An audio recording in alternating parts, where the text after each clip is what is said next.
ചാച്ചേ suppose ഞാനിപ്പം ഇല്ല, എവിടെ? ഈ ലോകത്തെ ഇല്ല. ഓക്കെ.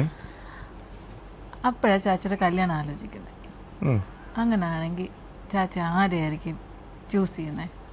ഞാൻ ആരും ചൂസ് ചെയ്യത്തില്ല. ഞാൻ നിന്നെ മാത്രമേ ചൂസ് ചെയ്യത്തുള്ളൂ. എന്നാലും നിന്നെ മാത്രം ചൂസ് ചെയ്യത്തുള്ളൂ. ഞാൻ ഇല്ലല്ലോ, ഞാൻ ഈ ലോകത്ത് ജനിച്ചിട്ടില്ല.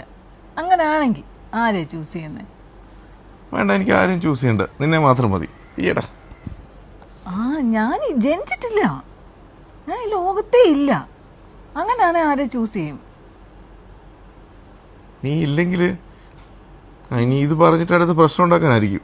അല്ലല്ല, ഞാൻ പ്രശ്നമൊന്നും ഉണ്ടാക്കത്തില്ല. ഞാൻ ജനിച്ചിട്ടില്ലല്ലോ, പിന്നെ ഞാൻ പ്രശ്നം ഉണ്ടാക്കത്തില്ല.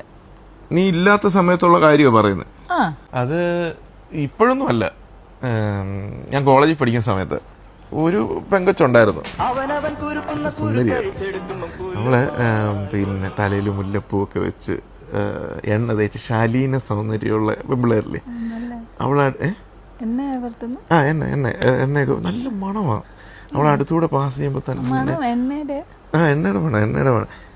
ഞാൻ ഈ പറയുന്ന വെച്ച് പിന്നെ പ്രശ്നം ഉണ്ടാക്കാനൊന്നും വരരുത്. ഞാൻ ഓപ്പൺ മൈൻഡഡ് അല്ലേ. ജീവിതമായി ഇത് പിന്നെ അടിക്കും പിടിക്കൊന്നും വരല്ലേ. ഞാൻ ജനിച്ചിട്ടില്ലല്ലോ. നീ ജനിക്കാത്ത സമയത്തെ കാര്യം, നീ ഇല്ലാത്ത അവസരം ആയതുകൊണ്ട് മാത്രമാണ് ഞാനിത് പറയുന്നത്. ലോകത്തെ ജനിച്ചിട്ടില്ല. അപ്പം നല്ല മണമാ അവള് പാസ് ചെയ്ത് പോകുമ്പോ. അവളായിരുന്നെങ്കിൽ ഞാൻ ഒരു പക്ഷേ നോക്കിയേനെ. എന്നിട്ടെന്തുവാ, പിന്നെ കോളേജൊക്കെ കഴിഞ്ഞു, എല്ലാവരും 4 വഴിക്കായി.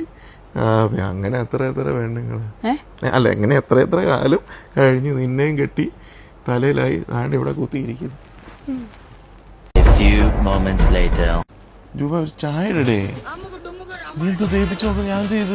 തന്റെ മുല്ലപ്പൂമണോളോട് എന്ന് പറയടോ, തന്റെ എടി നീ ഇല്ലാത്ത ലോകത്തിന്റെ കാര്യം പറയാൻ പറഞ്ഞോണ്ടല്ലേ. ഇല്ലാത്ത ലോകോ? ഞാൻ ഇല്ലാത്ത ലോകം